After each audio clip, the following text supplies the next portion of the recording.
One of the great joys in life is the joy of discovering something new, making new friends and experience new love, new relationships. My passion is biblical archaeology, and wherever I discover sites which relate to the Bible, I'm so excited. And I want to share this excitement with you as we listen to the story of Bethsaida. This is part 1, and in this section we're going to look at King Talmai, his daughter Maacah, her son Absalom, and her daughter Tamar. You read about these characters in the Bible. Talmai appears in Brighteon inscriptions, so this is not a myth. This is historic, scientific, it's true. Bethsaida, I believe you have a story to tell us. One of the highlights and one of lowlights, depression, ups and downs, like all the other cities, ancient cities. With the writings on these stones, and I noticed you've got a few stones where these two people stand. Now, would these stones help us to appreciate the Bible a little better? Well, let's explore and see what's going on here. Let me first take you for a short tour through my ancient ruins. In years gone by, I was the pride of the surroundings. Let's read the inscriptions. This one says, the outer city gate was part of the heavy fortification that protected the city. So it was a very strong city.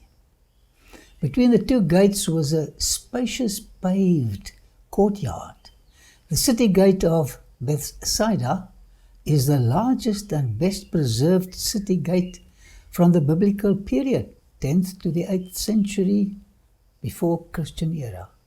The Ein at time period.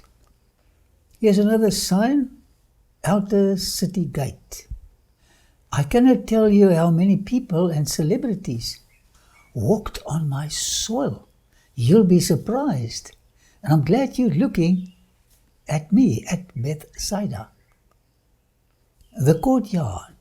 Here's another sign telling you more about my existence many hundreds of years ago. It says, this is the heart of the ancient town. Here the public activities of the city took place. It was the center of commercial, judicial, and religious life. So you can see I was a religious man, sometimes the right religion, sometimes the wrong one.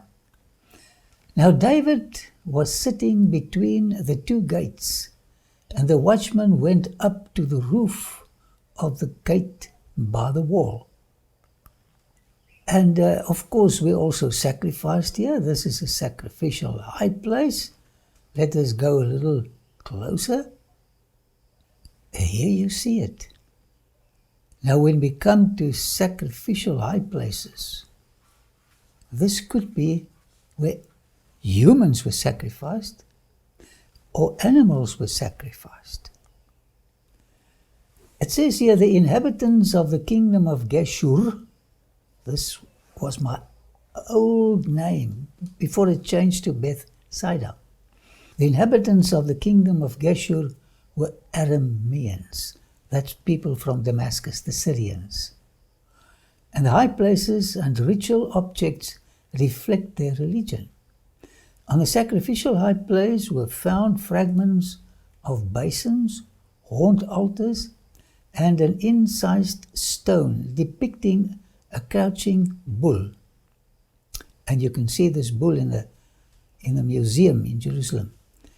In the pit near the high place were bones from sacrificial animals of types that comply with the Leviticus 11. Now in Leviticus 11, you find clean animals. So at this specific altar, they sacrificed clean animals, which tell us that the Israelites at one stage offered sacrifices here. And it's so interesting, if you walk around, here's my friend Rod, standing with one of the pillars, and let's move a bit forward. A bit Hilani type palace. So I had a huge palace here. Man, I was a special place. The spacious palace faced a paved courtyard that led to the city gate. Its wide entrance opened into a vestibule, and it had a throne hall surrounded by 8 service chambers.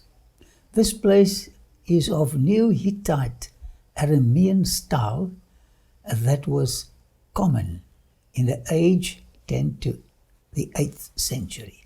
By the way, the Bible also speaks about the Hittites, and here you can see a little bit of them.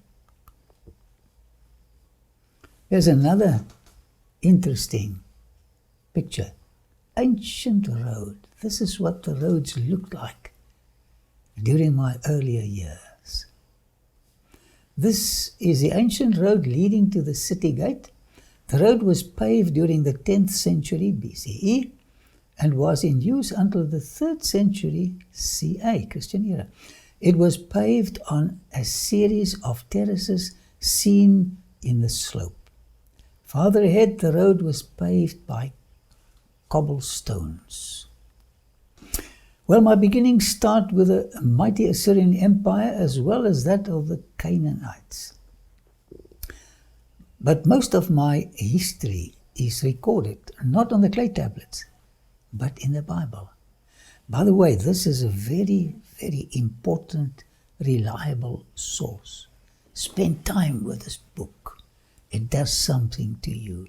Your future outlook becomes bright. The Bible gives you a very reliable, vivid, and gripping biography of the people who lived on my soil. These characters will come alive when I tell you of them.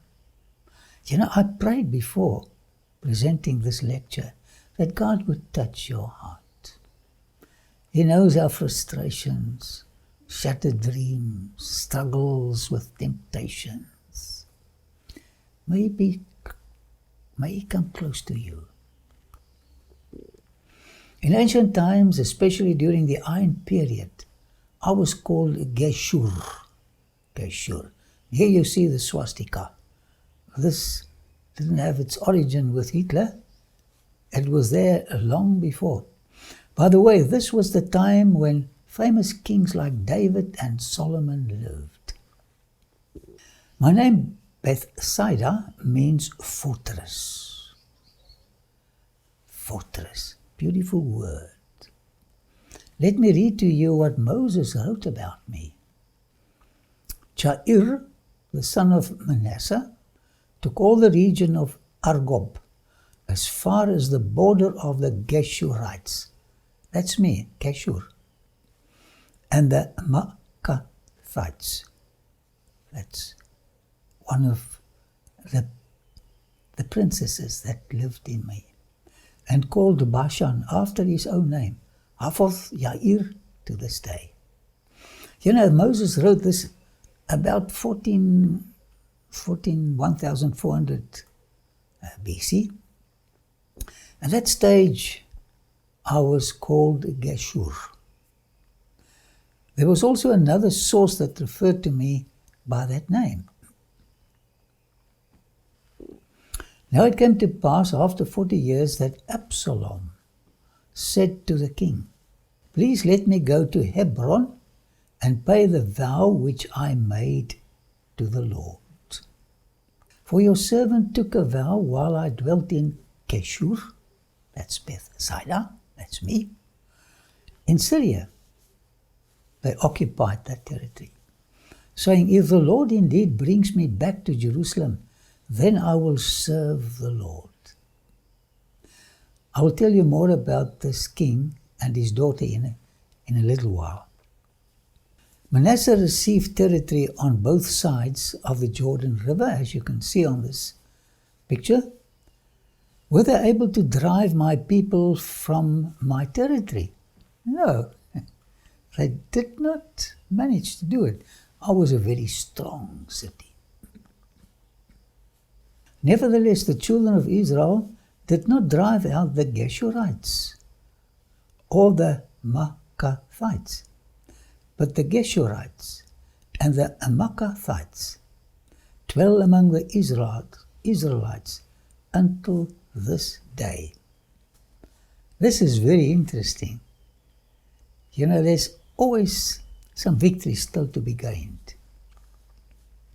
When David lived in Ziklag, near Beersheba, he launched an attack on me. And David and his men went up and raided the Geshurites. This is interesting history.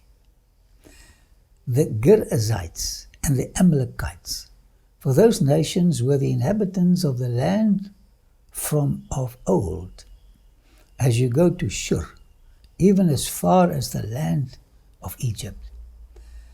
When the Geshurites also, the Geshurites, also occupied parts of the Negev desert.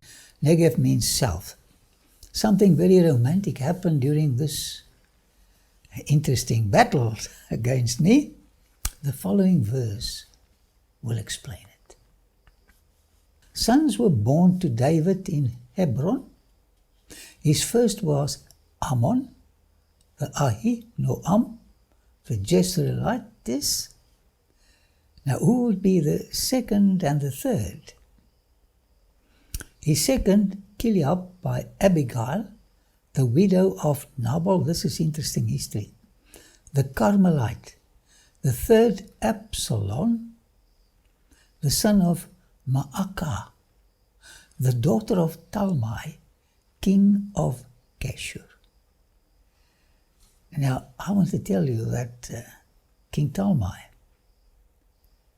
was a beautiful king physically, and his daughter, one of the most beautiful women who lived in me. We will continue with the story. Now in all Israel, there was no one who was praised as much as Absalom for his good looks, from the sole of his foot to the crown of his head. There was no blemish in him. You know, David himself was a picture of a man. And his wife, that came from me, from Geshur, was a beauty princess. Now, because David became part of our family, I want to tell you something about Absalom, whose name means "my father is peace." Interesting name. My father is peace. I only know about one father. That's the Father of peace, and that's God. I never ever dreamt that this little fellow who visited my king Talmai would one day kill his own brother Ammon. This is Absalom. These stones tell the story. He fled from his father David to his grandpa Talmai of his murder, because of his murder of his brother. So when he came here, I was upset, you know. I was harboring a murderer. But his grandpa, Talmai, protected him for the duration of his stay. But Absalom wanted to return to his father, David, in Jerusalem. Absalom contacted Joab, the leader of the army, and asked to persuade King David to allow him to return to Jerusalem. Joab used the most brilliant woman of Tekoa to facilitate Absalom's homecoming. My stones remember how the most beautiful man in Israel left with joy to return to Jerusalem. Unbeknown to us, this was his last visit to Grandpa King Talmai. The flowing waters of the Jabbok River sings a melancholic song of the fair prince, the beautiful Absalom, who died not far from here. Listen to the very sad lyrics. And they took Absalom and cast him into a large pit in the woods, and laid a very large heap of stones over him. Then all Israel fled, every one to his tent. Please read the story in the Bible. The heartbroken words of his father still echoes down the ages.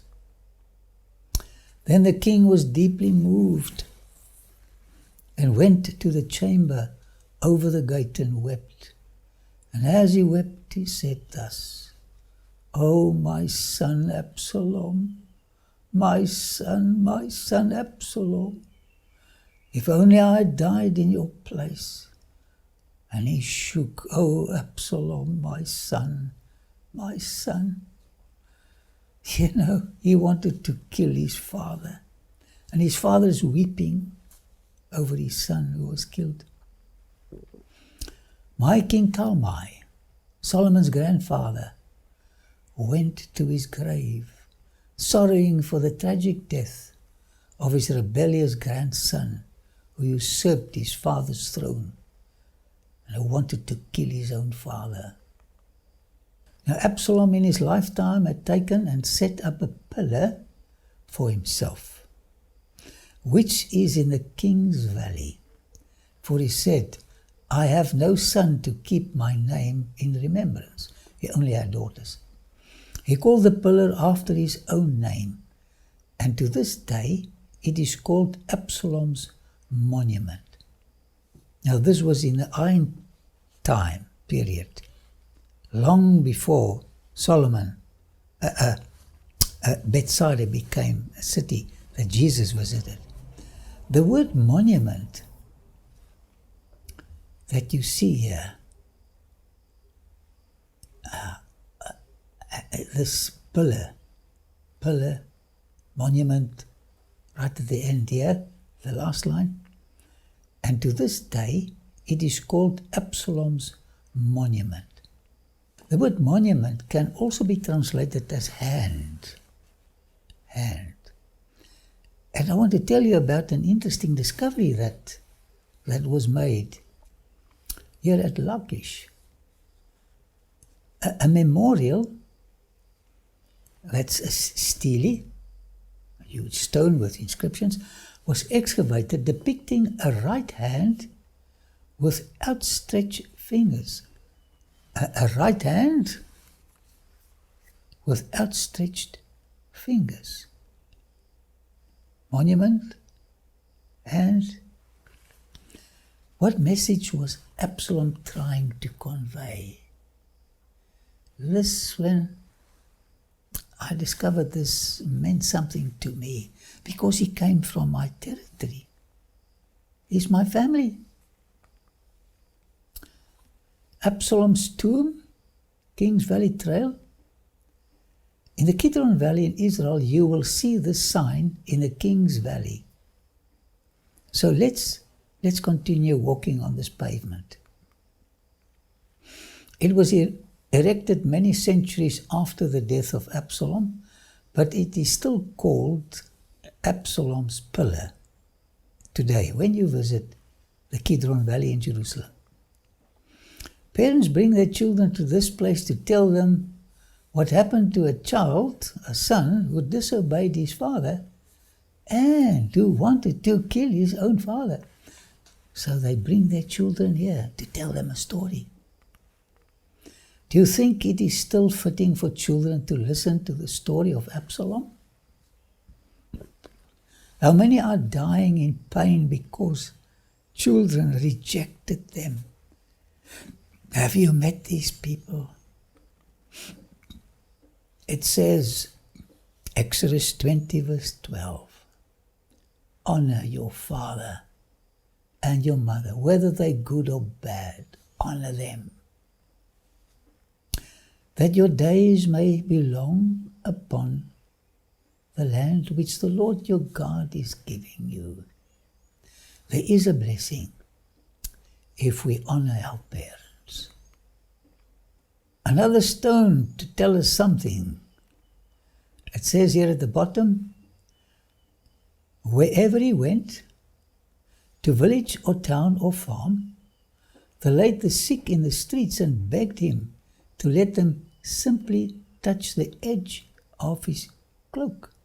And all who touched him were healed. This is something I'm going to discuss in the next lecture. This is very important. Jesus walked in my streets. I want to read it again. Wherever he went, to village or town or farm, they laid the sick in the streets and begged him to let them simply touch the edge of his cloak, and all who touched him were healed. Do you know this also happens today? When we touch him in faith, he heals our bitterness. Another sign to tell us about this area. Boats from Tiberias, however, came near the place where they ate the bread after the Lord had given thanks. This was at my place, at Geshur, ancient Geshur, modern Bethsaida.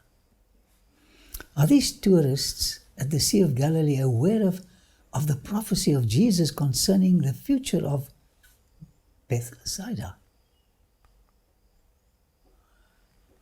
And then the sad words, woe to you, Chorazin, woe to you, Bethsaida, for if the mighty works which were done in you had been done in Tyre and Sidon, they would have repented long ago in sackcloth and ashes. What could have been these mighty miracles that Jesus performed in me? And my people rejected the message of salvation. Then he came to Bethsaida. Jesus came to me, my people, my territory, my history. And he wants to come to you as well. Can you imagine my experience when the God of the universe came in human form to me and my people? We were not in the least worthy of his divine visit. My friend, he still wants to visit people. People are his business. People are his passion. You are precious in his sight. And he took the apostles and withdrew apart to the city called Bethsaida. When the crowds learned it, they followed him and welcomed them and cured those who need healing. Archaeologists have placed these stones taken from my ruins and wrote some of the Bible verses on them that refers to me. So when you come and visit me, these stones will guide you. This is only one of several. Then he came to Bethsaida, and they brought him a blind man to him and begged him to touch him. I'm going to tell you more about the wonderful Jesus who came to me. And when he comes to you, things will change, wonderfully change. I hope you'll enjoy the rest of the story, my story, Bethsaida. Father in heaven, thank you for the messages from your book. Help us to become saturated with these beautiful salvation stories. In Jesus' name, Amen. Thank you for watching this presentation. To subscribe to our channel, click here, then click the bell to get notifications. For the next presentation, click here. See you next time.